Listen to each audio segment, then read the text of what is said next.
Aisha Verma thought a simple night out with college classmate Rivan Talekar would be harmless, but by sunrise, she was fighting for her life, and Rivan had vanished into the shadows. Their names would ignite one of the most disturbing investigations the city had ever faced, revealing hidden obsessions, secret plans, and a trail of darkness no one saw coming. Aisha Verma had always been the kind of person who valued routine.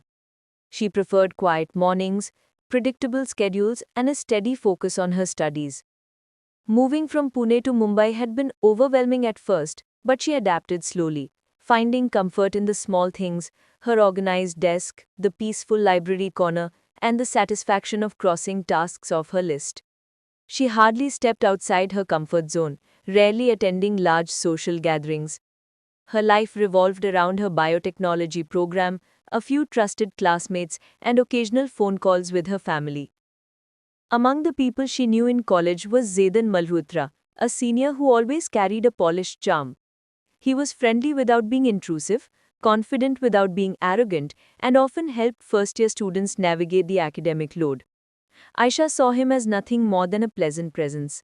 They shared a few conversations during study sessions, but she never imagined herself spending time with him outside academic settings. Yet he remained kind whenever they crossed paths, which made her feel slightly more at ease on the bustling campus. As exam season ended, the college atmosphere shifted. Students relaxed, laughed louder, and made plans for celebrations. That was when Zaidan invited Aisha to a private party being hosted at a rented villa far from the city's crowded areas. She hesitated, unsure whether she belonged in such a setting. But something inside her urged her to try. Maybe it was the relief of exams being over, or maybe she finally wanted to experience something beyond her usual routine. She informed her roommate and decided she would only stay briefly. The villa was bigger than she'd expected, decorated with glowing lights and filled with energetic music. Groups of students gathered on the lawn, in hallways, and around the pool area. Some danced, others chatted, and a few moved from room to room carrying drinks. Aisha stayed close to open spaces, observing the environment before stepping into it. She held on to a sealed bottle of water, keeping a cautious distance from anything that seemed unsafe. Although she felt out of place, she convinced herself she could endure the atmosphere for a short time. Zaidan introduced her to a few people, most of whom she barely knew. Their faces blurred together among the flashing lights. But despite the unfamiliarity, nothing seemed threatening. The villa had cameras installed, security guards near the gate, and enough lighting to avoid hidden corners. Aisha found herself easing into a mild comfort, though she still paid attention to her surroundings. Hours passed quickly than she'd expected. Small conversations came and went, music changed repeatedly, and the crowd gradually thinned as midnight approached. Those who remained seemed more relaxed, some even careless.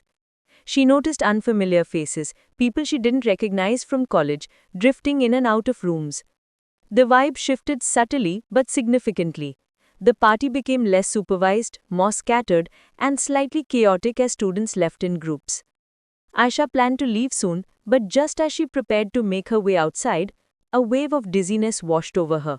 It struck so quickly, she wondered if she had stood up too fast. She steadied herself, but the world around her began to blur. Her heartbeat accelerated unnaturally, pounding in her ears. She tried to breathe slowly, thinking it might be exhaustion, hunger, or even dehydration. But the symptoms worsened. Her legs weakened, and her vision dimmed around the edges. Colors merged together, and distant sounds became muffled. She attempted to head toward the exit, but her sense of direction warped. She wasn't thinking clearly anymore. For a moment she felt hands on her shoulders guiding her somewhere, but she couldn't identify the person. The lights above her flickered as her consciousness faded in and out. Her final fragmented memory of the villa was the sensation of cold air brushing against her skin as she was moved upward, not outward. The staircase felt endless beneath her feet. Then darkness swallowed everything. Hours later, at dawn, a passerby noticed something unusual near an old shed along a dirt path several kilometers from the villa. Aisha lay motionless on the ground, bruised and barely breathing. Her clothes were dirty, her hands scraped, and her pulse faint but present. Whoever had brought her there had left her with no attempt to hide her, but also no effort to help her. Emergency services were called immediately. Paramedics lifted her carefully, attempting to stabilize her failing breathing and dangerously low temperature. She was transported to the closest hospital, where a trauma team worked relentlessly to bring her back from critical condition. The doctors suspected she had been given a harmful mix of substances that overwhelmed her system. Her family was contacted, and within hours her parents arrived at the hospital, shocked and devastated. Police officers arrived shortly afterwards, questioning doctors, documenting injuries, and securing any potential evidence from her belongings. They had dealt with party incidents before, but this case was far more severe. The circumstances were strange, the location suspicious, and the condition she was found in deeply alarming. The first person they questioned was Zayden. He appeared shaken, claiming he had left the party early. His explanation seemed vague and his behavior somewhat uneasy. Investigators kept him under scrutiny but didn't jump to conclusions. They knew the truth would be more complicated. Forensic teams were sent to the villa, examining the property, reviewing fragmented clues, and searching for any sign of what happened between the moment she collapsed and the moment she was found. The missing hours became the center of the mystery. What started as a harmless celebration had turned into a frightening investigation, one filled with secrets, strange clues, and a trail that seemed designed to mislead anyone who tried to follow it. The investigation began with more questions than answers, and every hour that passed only deepened the uncertainty. Detectives reviewed the path where Aisha had been found, noting the uneven terrain, scattered debris, and faint tire marks nearby.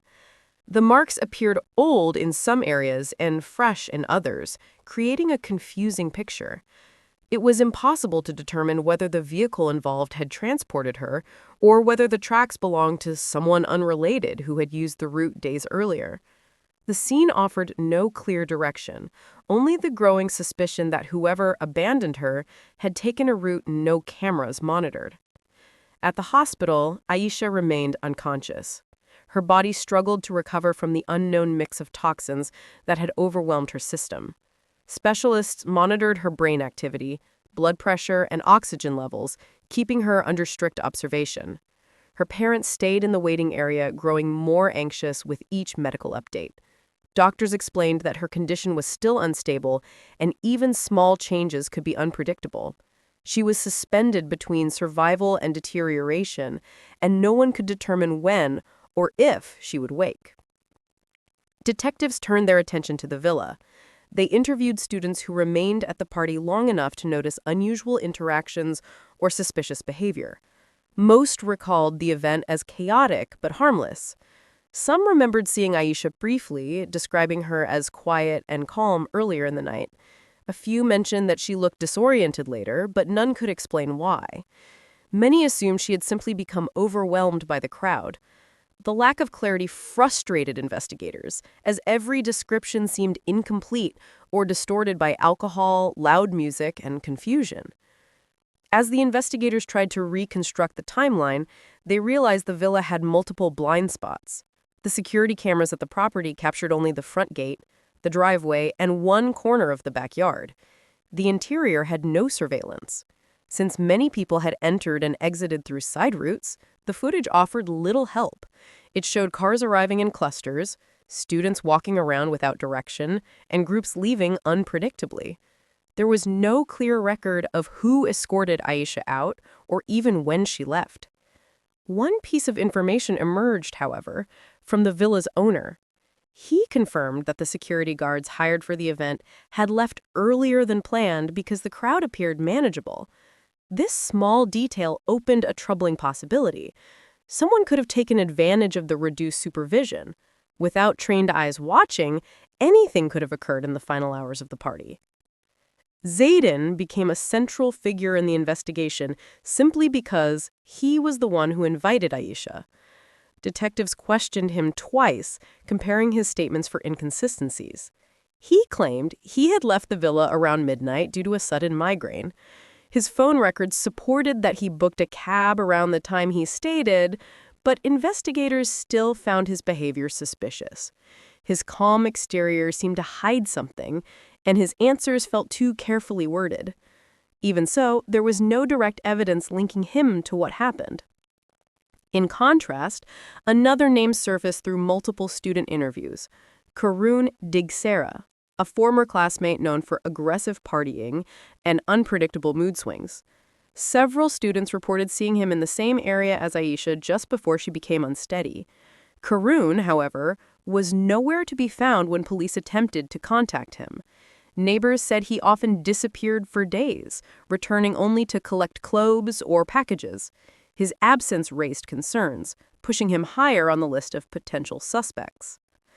Forensic teams analyzed Aisha's belongings next. Her phone had been badly damaged, but not beyond recovery. Technicians searched for messages, location data, and call logs that might reveal her final moments at the party. They discovered that her location services had been switched off shortly before she collapsed. This was unusual because Aisha rarely changed phone settings. Someone else may have done it after she became disoriented, or she may have done it without understanding what she was doing. The uncertainty of this detail left investigators puzzled. One strange clue stood out even more.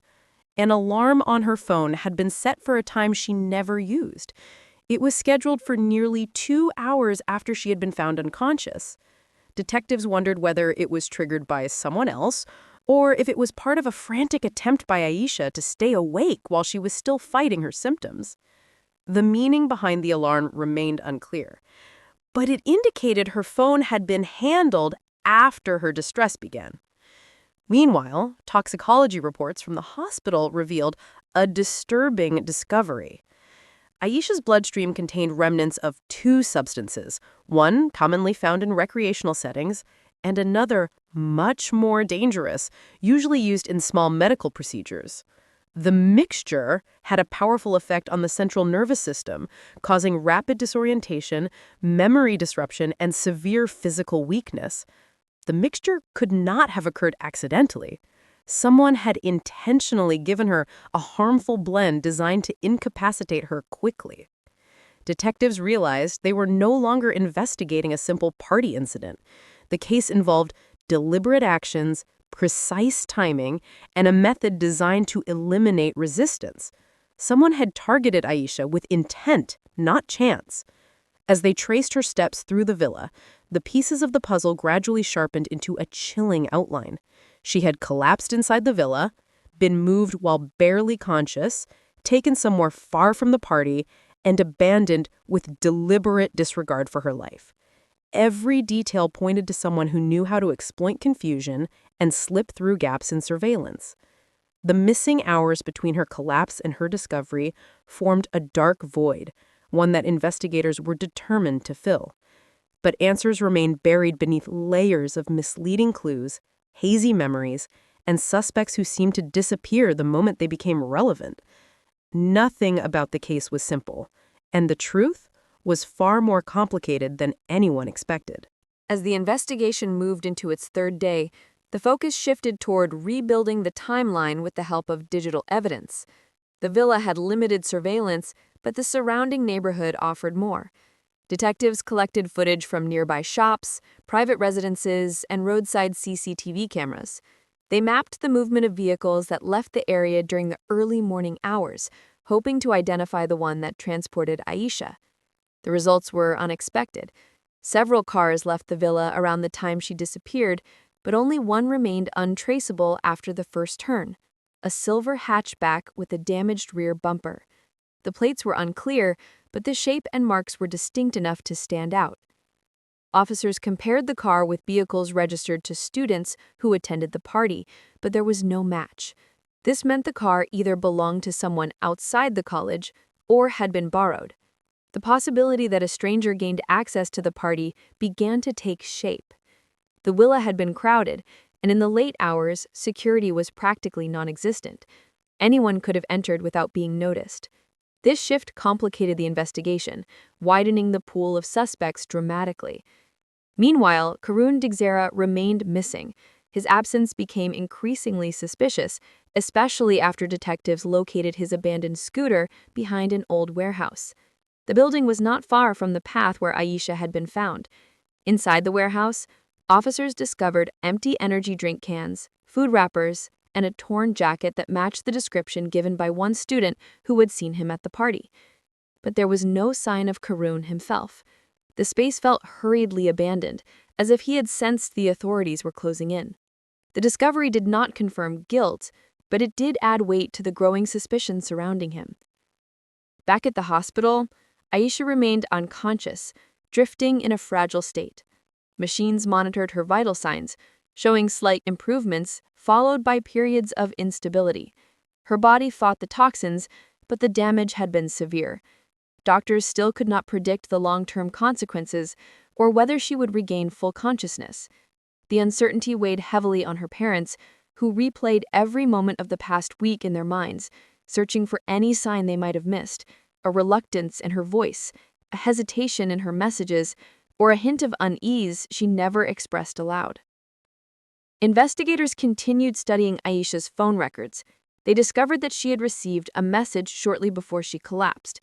The message was from an unknown number, with no profile picture, no saved ID, and no activity history.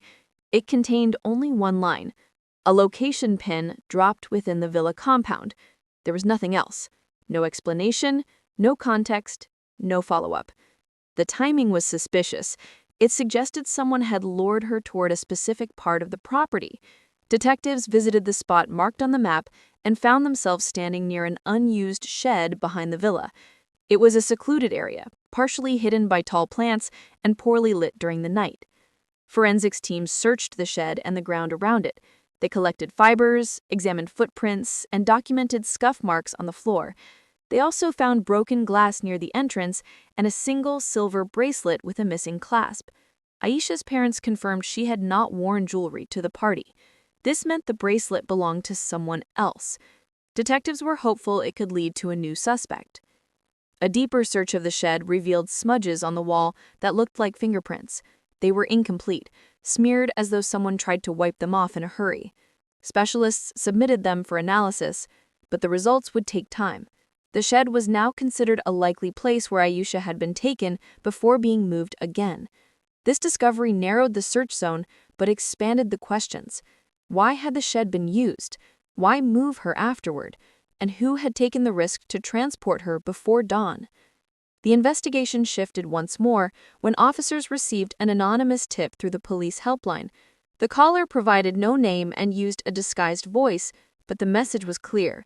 The caller said someone at the party had spiked multiple drinks earlier in the night, including Aisha's water bottle. They claimed it was not meant to harm her specifically, but to create chaos for personal amusement. Detectives found the claim disturbing, but they could not verify the source. However, the tip included one detail the police had not shared publicly: the type of container Aisha held. This meant the caller had been present at the party or had spoken to someone who was. The new information forced detectives to reconsider their assumptions. Perhaps Aisha had been targeted earlier than they believed. Perhaps she had been watched before she showed signs of distress. Perhaps the person who took her had planned the sequence carefully, waiting for the right moment to act. With these questions in mind, detectives summoned Zayden again. His prior statements were reviewed against the new evidence, especially the unknown message and the location pin. Zayden insisted he hadn't sent it, and phone data supported that claim. But his connection to Aisha made his involvement impossible to dismiss completely. His behavior at the party, his early exit, and his limited explanations all created a sense of unease. The detectives also interviewed more students, asking specifically about the shed. Several admitted they had never noticed it during the party, while others claimed they had seen movement near it but assumed someone was simply smoking or resting. None had a clear recollection of seeing Aisha in that area. As investigators continued connecting fragments of information, one thing became clear. Someone had orchestrated a controlled series of events, using the chaos of the party as a shield. The mixture of substances found in Aisha's blood was not commonly available, and combining them required knowledge, or reckless boldness. The case was no longer about accidental harm. It was evolving into a hunt for someone who understood deception, someone who moved with precision, and someone who vanished the moment suspicion tightened. The deeper the detectives dug, the more they realized that the truth was far more intertwined with hidden motives, personal grudges, and buried secrets than they had imagined. By the fourth day, the investigation had shifted into a tense and uneasy phase. Detectives now understood that the crime was committed with a level of planning that did not match a spontaneous act. Nothing about Aisha's condition suggested randomness. The precise timing, the substances used, the secluded shed, and the careful removal from the villa all pointed to deliberate intent. The missing link was the person who had orchestrated it. The suspect had moved with calculated confidence, using the noise and chaos of the party to disappear into the background. The forensic report finally came back on the fibers collected from the shed. The material found on the floor matched a blend commonly used in winter jackets, particularly ones manufactured by a niche brand. Investigators searched records for anyone in the college who owned such a jacket, but the list was surprisingly short. Only 2 students had purchased that brand in the last year. One was a second-year student named Taurus Jane, known for his quiet demeanor and limited social interactions. The other was Karun Dixera. Both names immediately intensified the search. Taurus had been at the party, but only briefly. Camera footage from the villa gate showed him arriving early and leaving before the larger crowd formed. He had been seen walking to a taxi alone. His timeline matched his explanation, and his phone location data supported it. He seemed to have no involvement. This left Karun as the central figure connected to the clue, and his disappearance became even more suspicious.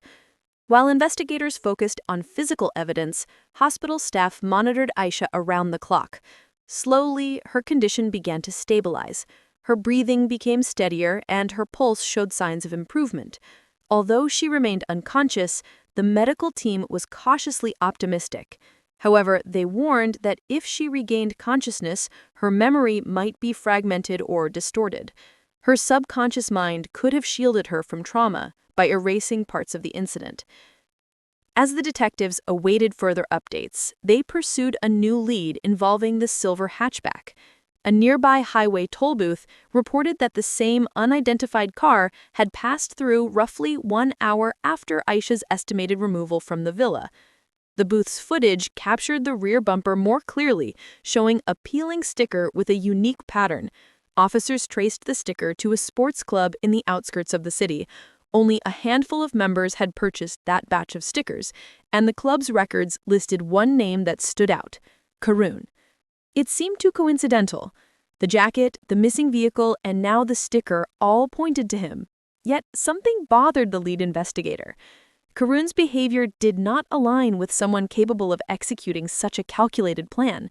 He was known for impulsive actions, emotional outbursts, and irresponsible behavior. The crime they were unraveling required patience, precision, and the ability to stay hidden. These qualities contradicted his established patterns. Still, the evidence continued pushing the case in his direction. A breakthrough came when officers searched Karun's rented room.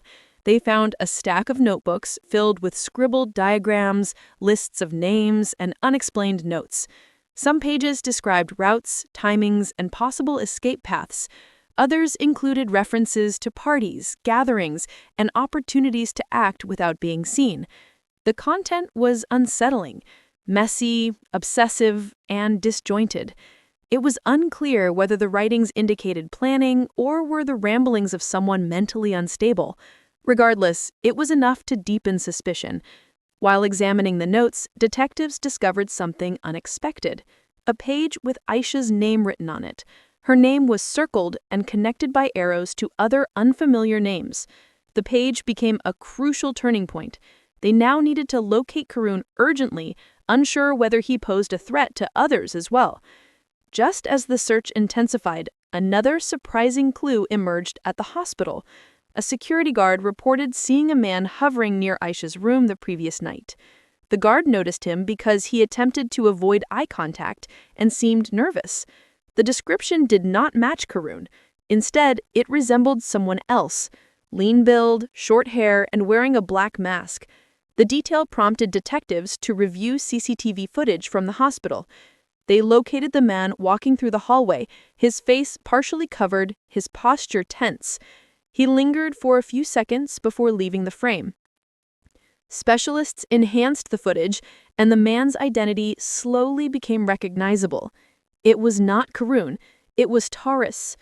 The revelation stunned investigators. Taurus had been cooperative, calm, and entirely unthreatening. His earlier exit from the party had seemed genuine. He appeared to have no involvement to Aisha beyond casual interaction in college. But the footage revealed a chilling truth. He had visited her at the hospital without providing any explanation. His presence there made no sense unless he had something to hide or something to confirm. Detectives immediately issued a search order for Taurus's residence.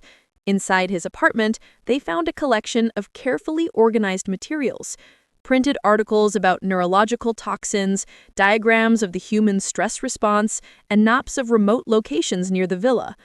Among the papers was a printed screenshot of the villa's layout with specific areas highlighted, including the shed. Taurus was no longer a quiet, harmless student.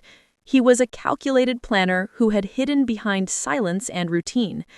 The officers also discovered a second phone in his desk drawer, one not registered under his name. The device contained deleted messages that specialists recovered. One of those messages matched the unknown number that had sent Aisha the location pin. Everything pointed to Taurus being involved at a deeper level than anyone suspected. The investigators finally had a new direction, one that pulled them away from the obvious suspect and towards someone far more elusive and intelligent. Taurus was not missing like Karun. He had simply vanished, slipping quietly out of reach. And now the search for him became the most urgent task of all. The fifth day marked a shift in the investigation, as authorities redirected their focus toward Taurus. His sudden transformation from a quiet, easily dismissed student into a calculated and meticulous planner unsettled everyone involved in the case. The discovery of the second phone, containing deleted messages linked directly to Aisha, raised the stakes. It became clear that the incident was far from random. Someone had studied her patterns, behavior, and movements long before the night of the party. Someone had prepared. Detectives widened their search, looking for places Taurus might flee to. His friends described him as independent, preferring long walks, isolated study spaces, and quiet corners of the library. He rarely shared details about his life. His routine was predictable, but his inner world was not. As investigators interviewed students and faculty, they discovered that many people barely remembered him. He blended into the background, unnoticed and unbothered, as though he existed on the edges of the social environment. Back at the hospital, Aisha continued to show slight signs of improvement. Although she remained unconscious, her vital signs stabilized further. Doctors observed small movements in her hands and slight reactions to external stimuli. These responses gave hope that her brain was recovering from the trauma. However, they warned that the psychological aftermath could be severe once she awoke. The human mind sometimes buried experiences too painful to confront, and depending on what she endured, her memories might return in fragmented flashes.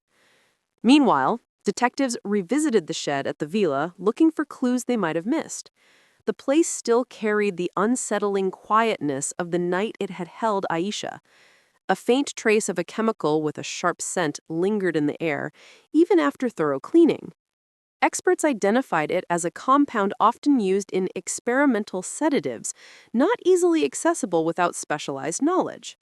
This finding narrowed the suspect further.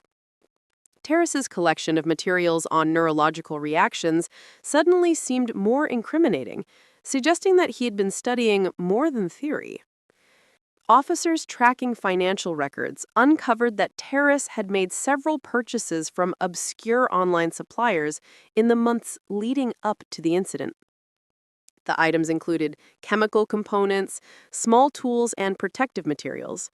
None of them raised alarms individually, but together they painted a disturbing picture.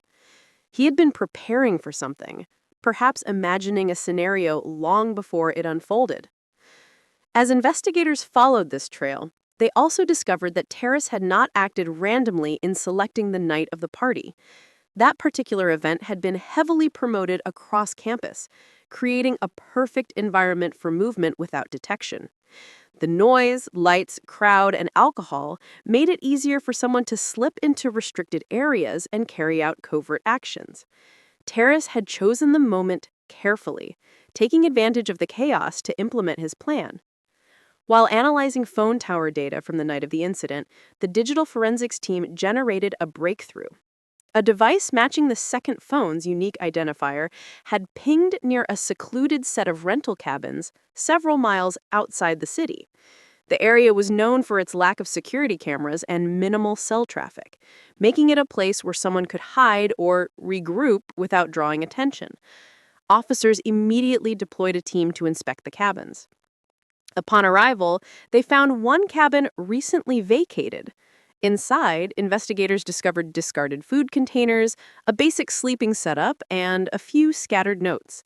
Some papers contained half-finished sketches of faces, paths, and timing sequences. Others referenced locations within the city, but none included names. It appeared that Terrace had used the cabin as a temporary hideout before disappearing again. The lack of personal items suggested he planned his departure carefully, leaving nothing behind that could reveal his next move. Back in the city, students at the college were growing increasingly anxious. Rumors spread quickly as details leaked through social media. Some believed Karun was the true culprit, but others insisted Terrace was behind everything. A few suggested that both might be connected, working together or driven by similar motives. The absence of clear answers created a sense of fear across the campus. Students avoided walking alone at night, and administration increased security presence. Detectives reviewing the case considered the possibility that Karun and Terrace were linked. The notes found in Karun's room hinted at an obsessive mindset, though disorganized and scattered. Terrace's materials, on the contrary, were precise and methodical. Their contrasting personalities made a collaboration unlikely, but investigators could not rule out the possibility that Karun unknowingly became involved in someone else's plan. Or perhaps he had been manipulated. One particular note from the cabin raised new concerns. A wide arrow pointed toward a date circled multiple times. The date was only 3 days away. Beneath it were cryptic symbols and a time window. Investigators could not interpret the meaning, but it suggested something significant was approaching. The urgency of the case intensified. They needed to find Terrace before whatever he planned next unfolded. At the same time, doctors at the hospital noticed slight changes in Aisha's condition. Her eyelids flickered more frequently, and her breathing deepened at irregular intervals. These signs indicated that she was approaching a point of consciousness. Although her awakening could finally provide answers, it could also bring emotional distress or fear. The medical team prepared to support her through whatever memories resurfaced. As night fell, the investigation reached a critical moment. The clues scattered across notebooks, cabins, and digital traces formed a mosaic pointing toward a deeper mystery. Terrace was not merely hiding. He was waiting, preparing, and possibly watching from a distance. His actions followed patterns only he understood. The detectives knew that time was running out. The date circled in the cabin's notes loomed closer, threatening to reveal a truth no one was prepared for. And somewhere in the silence between city streets and isolated hideouts, Terrace moved with purpose, one step ahead of everyone searching for him. The night before the marked date arrived with a heaviness that felt unnatural. Investigators worked nonstop, following every possible lead. The notes from the cabin were spread across a large board, each symbol and arrow studied repeatedly. The circled date was now only hours away, and the unclear meaning behind it created a pressure that neither the detectives nor the college officials could ignore. Every department, every patrol unit, and every forensic analyst was on high alert, anticipating an event, but not knowing its shape. Aisha remained at the hospital, hovering somewhere between unconsciousness and awakening. Her body responded more strongly to noises and touch, and brief tremors passed through her muscles. Doctors believed she was close to breaking through the fog that held her mind captive. They remained cautious, knowing that sudden memory recall could push her into emotional shock. Despite their concerns, they hoped she would wake before the mystery escalated further. Her memories might be the only missing piece that could explain the strange patterns surrounding Therese and the threat hinted at in his notes. Meanwhile, the search for Therese expanded to nearby towns. Officers checked bus stations, train platforms, and rental shops. His recent activity at the cabin suggested that he was preparing for something that required mobility. The idea that he might be planning to harm someone else troubled the investigative team deeply. The cryptic symbols in the notes pointed to a location that seemed familiar, yet disconnected from his usual habits. Analysts worked to decode it, comparing the shapes to maps, building layouts, and university schedules. Nothing created a complete picture. Hours passed without meaningful progress. The anxiety across the college grew as administration announced limited movement on campus for student safety. Many students stayed in dorms, watching updates on their phones, whispering theories, and avoiding dark hallways. The story of Aisha's condition had already spread online, fueling a growing fear that something larger was unfolding. Some believed Therese planned to come back. Others thought he was long gone. None of them knew how closely the investigation was closing in on him. A sudden shift occurred when an analyst recognized one of the symbols in the cabin notes. It resembled the layout of an old, abandoned observatory on the outskirts of the city. The structure had been shut down for years, but remained a recognizable landmark for locals. It had no electricity, limited entry points, and a large central room that once held the telescope. The circled date and time window matched the pattern of shadows cast inside the observatory at sunset. It seemed unlikely that Therese would choose such a place at random.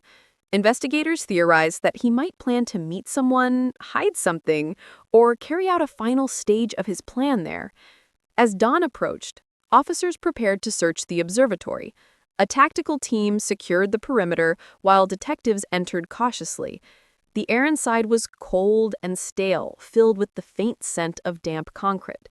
Dust covered the floor except for a single pathway of fresh footprints leading deeper inside. Flashlights scanned the dark interior until the beam landed on a box placed at the center of the room. The box contained papers, a small journal, and a device with a blinking red light. Technicians inspected the device carefully. It was not explosive, but it recorded audio and transmitted it. The blinking light meant someone was listening or had been listening recently.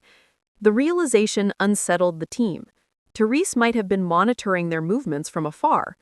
The journal inside the box revealed sketches similar to those found in the cabin, along with entries describing experiments, observations, and a fixation on understanding human vulnerability. One entry included Aisha's name traced over repeatedly. The pattern showed obsession, but also conflict.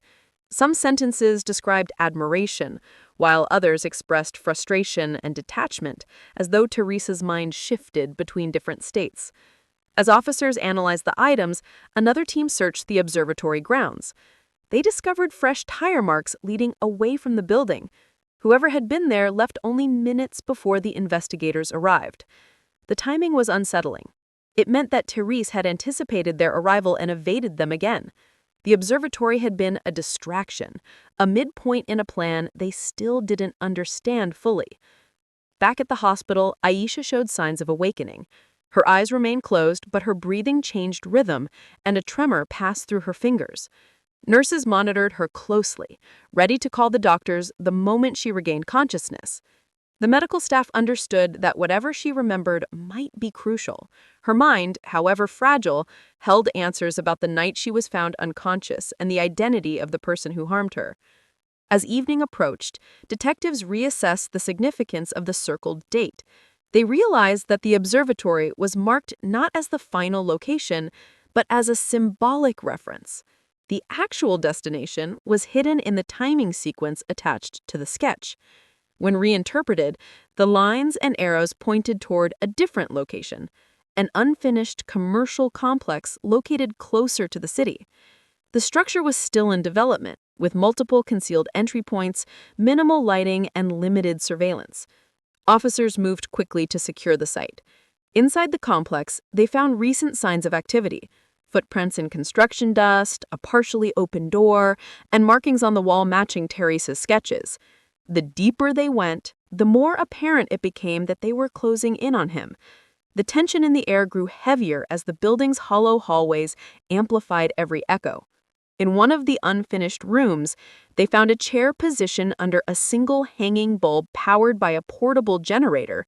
Nearby lay a bag containing medical supplies, ropes, and a dark jacket matching witness descriptions from the night of the party. It was clear that the place had been prepared for something. The next step in Teresa's plan was moments from unfolding, and the investigators could feel it. Somewhere in the shadows of the massive, unfinished complex, he was waiting. The marked date had arrived, and Teresa was finally ready to reveal what he had been building toward. The marked date unfolded with an uneasy quiet that settled over the city like a thick blanket. Investigators surrounded the unfinished commercial complex, moving carefully through its dark corridors and hollow floors. They had already found evidence that Taurus had been inside recently, but they still did not know his exact location or his intended target. The lack of clarity made every step tense. Each sound echoed through the structure, amplifying the sense that someone was watching from the shadows. Detectives spread out in teams, each equipped with radios and flashlights. The deeper they ventured, the more dissonant the building felt. Exposed metal beams creaked with the wind, loose wires dangled from the ceiling, and the smell of cement mixed with dust lingered heavily in the air. Taurus had chosen a place where sightlines were deceptive and movement was easy to conceal. His understanding of psychological pressure became more evident with each discovered clue. He had not just found a hiding place, he had prepared a psychological maze. In one of the inner rooms, officers discovered a series of chalk markings traced across the floor. At first glance, they resembled random shapes, but detectives recognized them from the journal found at the observatory. These markings were part of a sequence Taurus had repeatedly drawn. They indicated motion, decisions, and reactions, a pattern of human behavior as he interpreted it. The realization that he might be tracking their movements unsettled the team. If he had studied the building as thoroughly as they suspected, he could anticipate their approach long before they saw him. Meanwhile, at the hospital, Aisha's condition took a sudden turn. She stirred for the first time, blinking weakly as her mind pushed through layers of confusion. Nurses rushed to her side as her eyes opened, unfocused but searching. Her breathing quickened and her body trembled with the shock of awakening. The doctor monitored her closely, guiding her through the disorientation. Though she could not speak yet, her eyes held a flicker of recognition, as if fragments of memory were surfacing. The medical team notified investigators immediately, knowing her awakening could be the breakthrough needed to fully understand Taurus's motive. Back at the complex, detectives reached the lower levels of the structure. These areas were dim, with only thin streams of light slipping through narrow gaps. The thick silence made it difficult to judge whether Taurus was close or had already escaped. A faint mechanical sound echoed from deeper inside, a rhythmic pattern that seemed purposeful. Officers followed the noise, descending a staircase into a wide space filled with construction materials, steel rods, and abandoned equipment. At the center of the room stood a structure made from stacked crates and wooden planks. On top lay another box similar to the one found at the observatory. A red dot blinked steadily on its surface. When technicians examined it, they found a timer, not set to explode, but counting down. The purpose of the device was unclear, but the timer was synchronized with the time frame recorded in Taurus's notes. It seemed symbolic, a marker for the final step in whatever he intended. As detectives analyzed the device, a sudden realization struck them. The building had multiple entry points, but only one exit led directly to an easy escape route through an adjacent open field. If Taurus planned to slip away, he would head in that direction. Officers immediately redirected their focus toward that part of the complex. At the hospital, Aisha's mind began piecing together fragments of the night she was taken. Flashes of a dim room, a sharp chemical smell, and a shadow moving around her filled her thoughts. Her eyes widened with fear as the memory grew clearer. Though she could not speak yet, she tried to gesture toward a notepad on the bedside table. A nurse placed it in her hand, and with unsteady movements, she traced the first letter of a name. The medical staff watched closely as she formed the beginning of the word. It was enough to confirm what investigators already suspected. She remembered. Back at the complex, officers scanning the escape path spotted movement near the open field. A figure slipped through a gap in the metal fencing, moving quickly and with calculated precision. The teams rushed forward, but the figure kept distance, navigating the terrain with practiced ease. The pursuit intensified as officers fanned out across the field, closing in from multiple angles. Taurus darted toward a cluster of tall grass and abandoned machinery at the edge of the property. His movements showed no panic, only determination. It was clear he had predicted that eventually the investigators would reach the heart of the structure and that he would need a clean exit.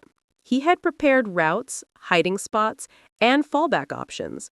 But he had underestimated how much evidence he had left behind and how strongly the investigation had narrowed around him.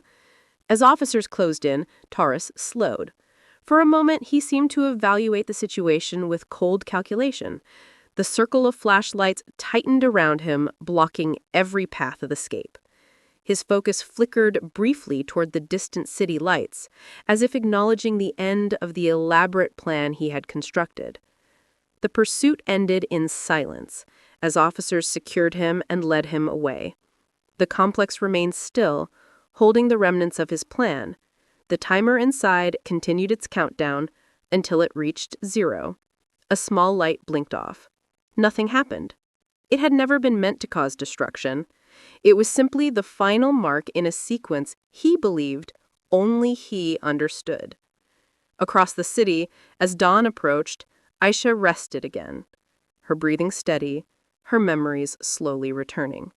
And with Taurus finally in custody, the long trail of confusion, fear, and unanswered questions began to shift toward clarity.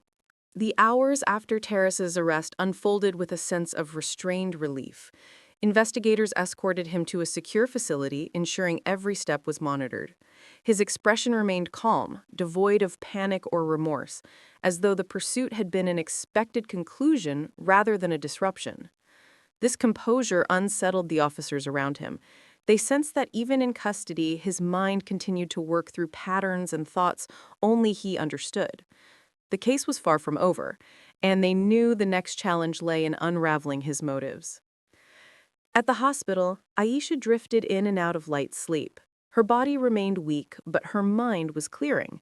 The fragments of memory she had retrieved were fragile yet precise.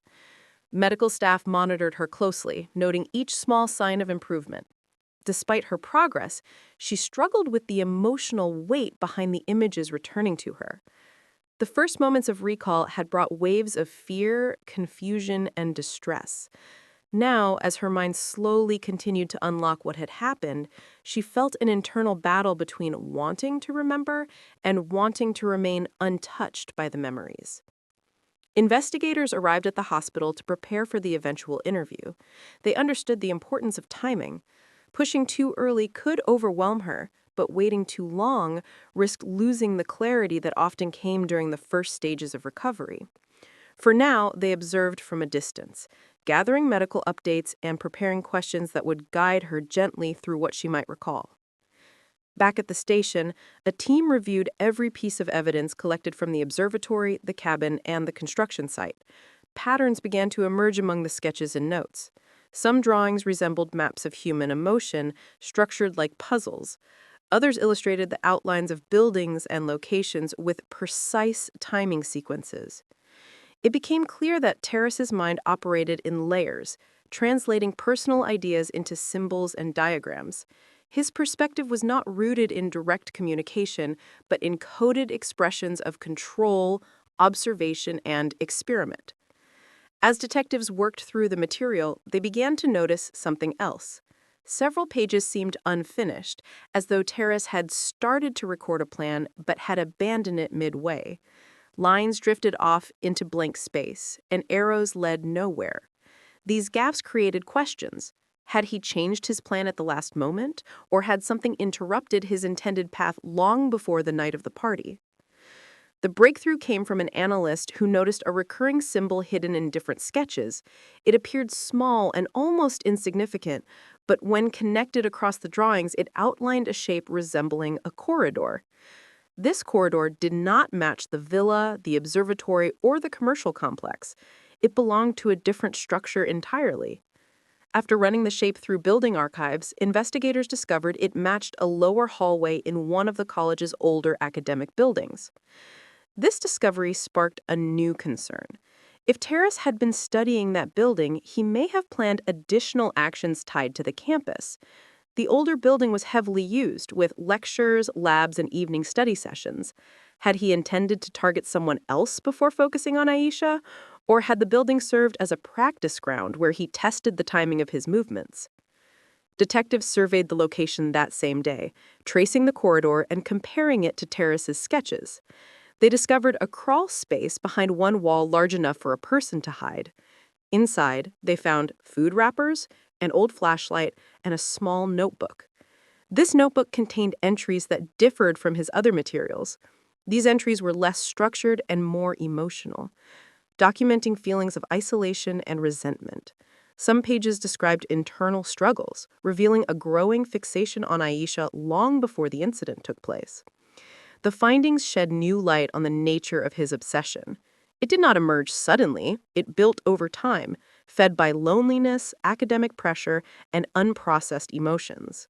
Aisha had unknowingly become the focal point of a mind struggling with fractured logic. The party had been a trigger, not the beginning. Even with this understanding, investigators remained cautious. They knew that internal motives did not excuse the harm caused. Their priority was securing enough evidence to present a complete case. Terrace's composure, however, suggested that he did not fear consequences. He operated with a detachment that made traditional interrogation strategies unreliable. Meanwhile, Aisha's condition continued to improve. She opened her eyes more often, responding faintly to questions from nurses. Her body regained strength slowly, though emotional reactions surfaced unpredictably. At times, she seemed calm. At other moments, her pulse raced rapidly as if reliving something her mind had not fully processed. Doctors reassured her, encouraging slow breathing and grounding techniques.